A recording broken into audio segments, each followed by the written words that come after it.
Welcome my dear student. तो आज हम डीसी जनरेटर चैप्टर लाए हैं जो इलेक्ट्रीशियन सेकेंड ईयर वालों के लिए है। तो डीसी जनरेटर बहुत इम्पोर्टेंट चैप्टर है। तो सबसे पहले हम जानते हैं जनरेटर, डीसी जनरेटर होता क्या है। बेसिकली एक ऐसी मशीन है जिसको हम क्या देते हैं, मैकेनिकल एनर्जी देते हैं, तो वो हमें इलेक्ट्रिकल एनर्जी देती है। जैसे कभी कभार आप देखते होंगे जब आप जनरेटर चलाते हो, हाथ से घुमाते हो ना, तो आप उसको क्या दे रहे हैं, यांत्रिक ऊर्जा दे रहे हैं। यानी आपने उसे घुमाया, यानी मैकेनिकल एनर्जी दी, यांत्रिक ऊर्जा दी। और जब स्टार्ट होने के बाद वो हमें क्या देता है, इलेक्ट्रिकल एनर्जी। तो वो हमें एज ए डीसी के रूप में प्रोवाइड कराता है। तो जैसे जो मशीन डीसी उत्पन्न करती हैं तो उन्हें हम डीसी जनरेटर बोलते हैं, और जो एसी उत्पन्न करती हैं जो मशीन है उन्हें हम अल्टरनेटर कहते हैं, है ना। तो अब ये दोनों अल्टरनेटर, जनरेटर, ट्रांसफार्मर, ये सभी फैराडे के विद्युत चुम्बकीय प्रेरण नियम पर कार्य करते हैं। अब हम बात करें जनरेटर फैराडे के फ्लेमिंग के किस हाथ के नियम पर वर्क करता है, तो फ्लेमिंग के राइट हैंड रूल। यानी जो जनरेटर है हम किस हाथ से चलाते हैं, सीधे हाथ से। तो जो हमारा जनरेटर है वो फ्लेमिंग के राइट हैंड रूल पर वर्क करता है और फैराडे के विद्युत चुम्बकीय प्रेरण संबंधी नियम पर। तो अब हम इसके बारे में कुछ बताते हैं आपको। जैसे सबसे पहले जो मशीन होती हैं डीसी मशीन, ठीक है। अगर हम बात करें डीसी मशीन की, डीसी मशीन जैसे आप कभी मोटर देखते होगे, जनरेटर देखते होगे ऊपर लैब में, है ना। तो उनका जो ढांचा बना होता है वो कास्ट आयरन का बना होता है। जैसे आपने ऊपर मोटरें देखी होंगी या जनरेटर देखा होगा या अल्टरनेटर देखा होगा, उनका ये ढांचा है वो किसका बना होता है, कास्ट आयरन का बना होता है या कास्ट स्टील का बनाया जाता है। ये क्या करता है, बेसिकली इसका ढांचा या बॉडी ये क्या करता है, जो आंतरिक युक्तियाँ हैं उनकी क्या करता है, सेफ्टी करता है, उनको सेफ्टी प्रोवाइड कराता है। जैसे धूल वगैरह हो गई या मान लो कोई प्रॉब्लम हो गई तो उसकी बॉडी से हमें क्या प्रॉब्लम नहीं होगी बेसिकली। और इसका यही काम होता है कि सेफ्टी प्रोवाइड कराना, आंतरिक जो डिवाइस लगी हुई हैं उनको, ठीक है। तो नेक्स्ट जो पार्ट, और इसमें ये क्या होता है, अपना साउथ पोल होता है और ये आपका नॉर्थ पोल होता है, ठीक है। इसमें ये क्या होता है, आपका सॉफ्ट होता है ना, जो ये मूव करता है ये सॉफ्ट होता है, और ये आर्मेचर होता है। आर्मेचर में ही बेसिकली सॉफ्ट को फिट किया जाता है। जैसे आपका ये आर्मेचर है तो इसके अंदर ही सॉफ्ट को क्या किया जाएगा, स्थापित किया जाएगा, जैसे कि दिखाया गया है। कम्यूटेटर बेसिकली क्या करता है, commutator AC to DC convert करता है, एसी टू डीसी कन्वर्ट करता है कम्यूटेटर, है ना।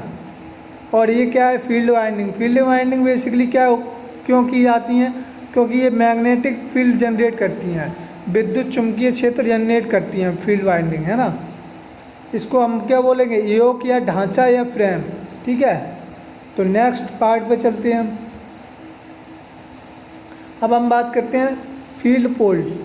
फील्ड पोल होते क्या हैं बेसिकली, तो ये फील्ड पोल्स आपके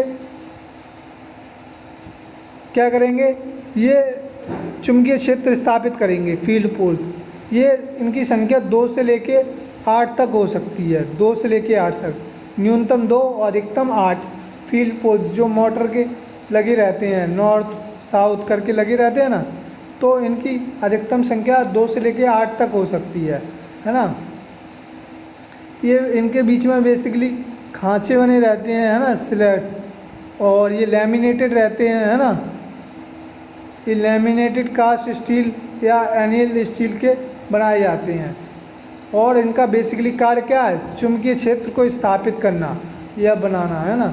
नेक्स्ट आर्मेचर। आर्मेचर बेसिकली होता क्या है, यह एक बेलनाकार पार्ट होता है ना। ये क्या करेगा बेसिकली, ये आर्मेचर मूव करेगा, है ना। इसमें जो सॉफ्ट रहेगा वो मूव करेगा, ये वाला पार्ट है ना। इसमें बॉल बीयरिंग लगी होती है जिसके थ्रू मूव होता है, और बड़ी सॉफ्ट आसानी से चलता है बॉल बीयरिंग लगाने से। अब आर्मेचर कोर को लैमिनेटेड के लिए इसलिए बनाया जाता है जिससे उसमें हिस्टैरिसीस लॉस एवं एडी करंट कम हो। आर्मेचर कोर को लैमिनेटेड इसलिए बनाया जाता है जिससे उसमें सौतेल्य हानि और भवन धाराएं कम हो, यानी उनका लॉस कम हो। ठीक है। आर्मेचर है ना, आर्मेचर कॉइल्स स्थापित करने के लिए स्लॉट्स बने होंगे, ये देखिए है ना, ये स्लॉट्स आपके यहाँ। इसमें बेसिकली माइका का मटेरियल यूज किया जाता है बीच में, और ये आपका क्या कॉइल्स स्थापित की जाती हैं कॉपर की। ठीक है। और बीच में ये क्या होता है, ये माइका पदार्थ भर दिया जाता है जिससे एक दूसरे शॉर्ट ना हो, है ना, कॉइल्स। और अगर हम बात करें आर्मेचर के द्वारा क्या उत्पन्न किया जाता है, बेसिकली विद्युत वाहक बल यानी इलेक्ट्रोमैग्नेटिक फील्ड जनरेट किया जाता है। इलेक्ट्रोमैग्नेटिक फील्ड जनरेट किया जाता है। इसका जो आर्मेचर का प्रतिरोध है वो 1 ओम होता है। आर्मेचर का जो रेजिस्टेंस है RA, उसका मान अधिकतम 1 ओम होता है। ठीक है, ये चीज़ हमेशा याद रखना। और इसका यूज क्या किया जाता है, विद्युत वाहक बल उत्पन्न करने के लिए किया जाता है ना। अब नेक्स्ट, अब ये दिक् परिवर्तक यानी जिसको हम बोलते हैं कम्यूटेटर। कम्यूटेटर बेसिकली क्या करता है, ये AC to DC अभी बताया था मैंने फर्स्ट स्लाइड में, तो ये AC to DC में कन्वर्ट करता है ना। और ये बाइंडिंग कॉइल्स होती हैं जिनमें बाइंडिंग की जाती है। ये कम्यूटेटर बार होता है जिसके ऊपर ब्रश अटैच होता है, ब्रश इससे कनेक्ट किया जाता है। ब्रश क्या करता है, बाह्य परपथ को करंट प्रोवाइड कराता है। क्या ब्रश इस कम्यूटेटर बार से कनेक्ट होता है जो बाह्य परपथ को क्या करता है, करंट प्रोवाइड कराता है। देखो कम्यूटेटर सेगमेंट के बीच क्या किया जाता है, इसके बीच जो गैप दिखाई दे रहा है ये, इनके बीच क्या किया जाता है, माइका का इंसुलेशन कर दिया जाता है। और कम्यूटेटर सेक्शन में क्या होता है, कॉइल्स रहती हैं कॉपर की। ठीक है, ये हार्ड ड्रॉन तांबे की मोटी पत्तियों का बना होता है। ठीक है, ये बता रहा है। और ये आपका आर्मेचर सॉफ्ट है जो मूव करेगा, है ना। कम्यूटेटर को आर्मेचर सॉफ्ट पर स्थापित किया जाता है ना। तो अभी बताया था मैंने, सबसे पहले क्या होता है ढांचा, फिर उसका आर्मेचर, फिर उसके अंदर क्या सॉफ्ट को स्थापित करते हैं आर्मेचर के अंदर, है ना। इसका मुख्य कार्य क्या करता है, DC देता है, DC, है ना। आर्मेचर दिक् परिवर्तक यानी कम्यूटेटर क्या करता है, AC to DC जनरेट करता है ना। चलिए अब क्वेश्चन नंबर फर्स्ट पे चलते हैं। ब्रश का क्या कार्य होता है, अभी हमने बताया ये किससे कनेक्ट होता है। ये जो हमारा कम्यूटेटर बार होता है, कम्यूटेटर बार उसी से क्या कनेक्ट रहता है, ब्रश का कार्य क्या होता है, बाह्य परपथ में करंट को भेजना। तो चलते हैं क्वेश्चन नंबर फर्स्ट पर। कह रहा है ढलवा लोहे का प्रयोग से जनरेटर का योग बनाया जाता है क्योंकि यह सस्ता होता है, यह मशीनों को यांत्रिक सुरक्षा प्रदान करता है, यह चुंबकीय पथ पूर्ण करता है। तीनों सही हैं उपरोक्त। ठीक है, हमने देखा था ना, योग या ढांचा या स्ट्रक्चर क्यों बनाया जाता है, सेफ्टी के लिए, है ना, जिससे हमारे आंतरिक जो डिवाइस हैं वो सेफ रहें। सामान्यतः आर्मेचर प्रतिरोध का मान होता है, अभी बताया था, आर्मेचर प्रतिरोध का मान क्या होता है, RA। A for armature resistance कितना होता है, 1 ओम। D is right answer. Next कह रहा है किस सिद्धांत पर DC जनरेटर कार्य करता है, अभी बताया था, फैराडे के विद्युत चुम्बकीय नियम पर। फैराडे के विद्युत चुम्बकीय नियम क्या होता है, जब किसी चुम्बक तथा कुंडली के बीच आपेक्षिक गति होती है तो कुंडली के फ्लक्स परिवर्तन के कारण, किसके फ्लक्स परिवर्तन के कारण क्या होता है, एक विद्युत वाहक बल उत्पन्न होता है, विद्युत वाहक बल उत्पन्न होता है। ये फर्स्ट नियम है। जब किसी चुम्बक तथा कुंडली के बीच आपेक्षिक गति होगी तो क्या होगा, फ्लक्स उत्पन्न होगा। फ्लक्स उत्पन्न होने के कारण क्या होगा, हमारा विद्युत वाहक बल जनरेट होगा। विद्युत वाहक जनरेट होगा अर्थात करंट बहेगी सर्किट में। ये फर्स्ट लॉ था। सेकेंड नियम क्या कहता है, जो उत्पन्न विद्युत वाहक बल है उसकी दिशा इस प्रकार होती है कि वह उसका विरोध करता है जिसके कारण वह उत्पन्न होता है। इसको लेंज का नियम भी कहते हैं और ये ऊर्जा संरक्षण पर लागू होता है लेंज का नियम, ये याद रखना है। नेक्स्ट कह रहा है मुख्य फील्ड पोल्स के बीच स्थापित किए हुए छोटे फील्ड पोल्स कहलाते हैं। ये इंटरपोल कहलाते हैं बेसिकली, जो हमारे क्या करते हैं फील्ड पोल्स के बीच स्थापित होता है ना, उन्हीं को हम क्या बोलते हैं, इंटरपोल्स। ठीक है। नेक्स्ट कह रहा है निम्न में से कौन सी विधि द्वारा डीसी जनरेटर में विद्युत वाहक बल उत्पन्न किया जाता है। अभी हमने क्या बताया था, उसको हम क्या देते हैं, मैकेनिकल एनर्जी, तभी तो वो हमें क्या देता है, इलेक्ट्रिकल एनर्जी, यानी यांत्रिक ऊर्जा दी हमने, तब उसने हमें क्या दी, इलेक्ट्रिकल एनर्जी दी। मैकेनिकल यानी उसमें हम गति प्रोवाइड कराते हैं, यांत्रिक ऊर्जा देते हैं। जनरेटर चलाते हैं ना, तो हम क्या करते हैं, गति प्रदान करते हैं, यानी उसे मैकेनिकल एनर्जी देते हैं या यांत्रिक ऊर्जा देते हैं, तो वो हमें क्या देता है, इलेक्ट्रिकल एनर्जी देता है। तो B is right answer. Next, lap winding की तुलना में वेव बाइंडिंग में जनित विद्युत वाहक बल क्या होगा यदि मशीन के ध्रुवों की संख्या समान हो। अगर हम बात करें लैप बाइंडिंग की, तो देखो बाइंडिंग दो तरीके की होती है, एक लैप बाइंडिंग और एक वेव बाइंडिंग। लैप बाइंडिंग में बेसिकली क्या होता है, एक वेव बाइंडिंग।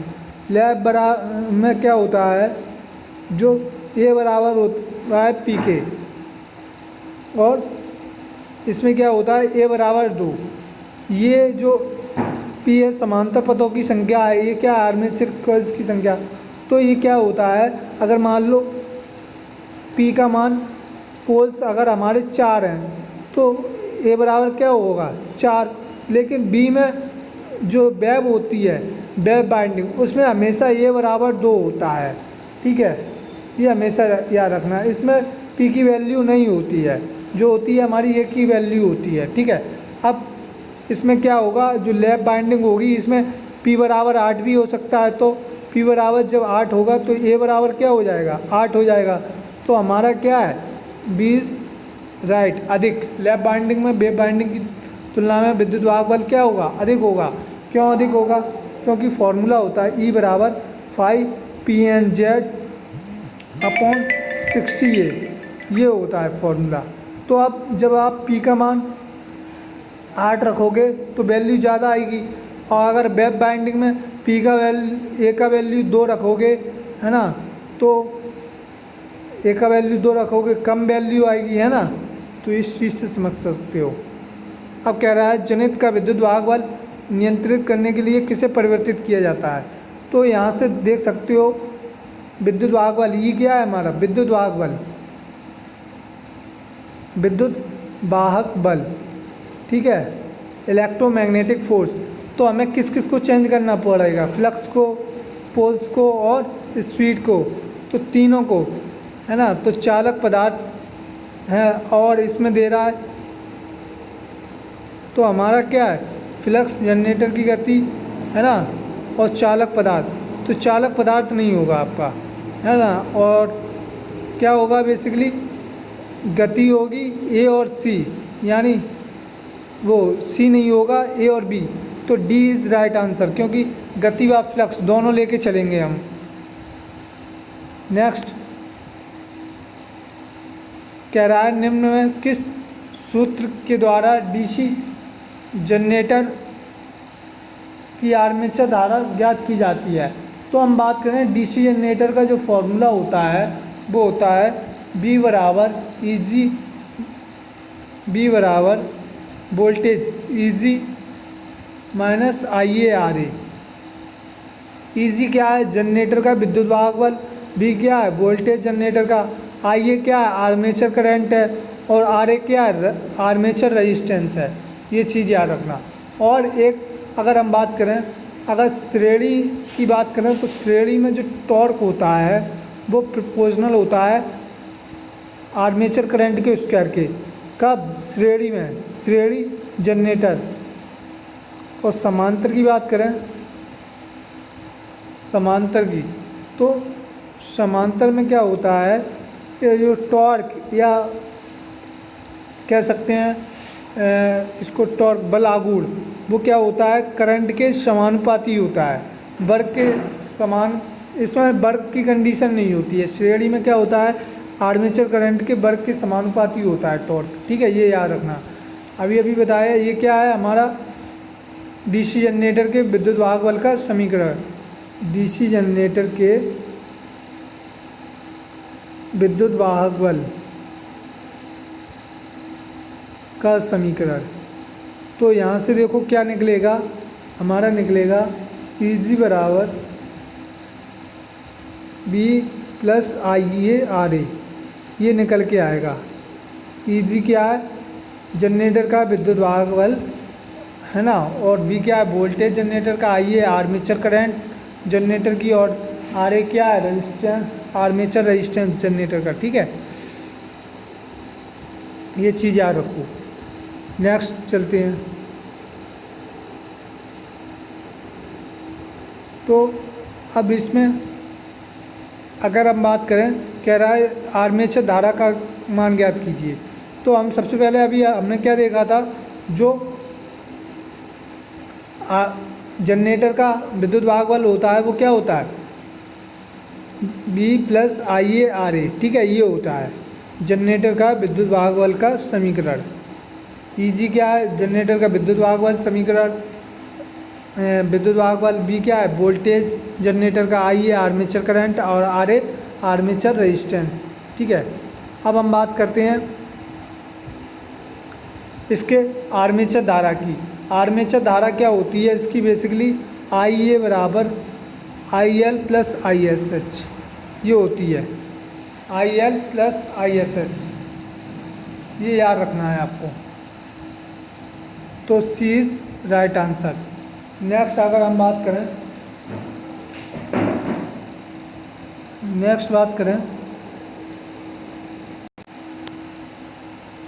अब कह रहा है 8 पोल्स वाले सिंप्लेक्स लैप बाउंड जनरेटर में समांतर पथों की संख्या क्या होगी?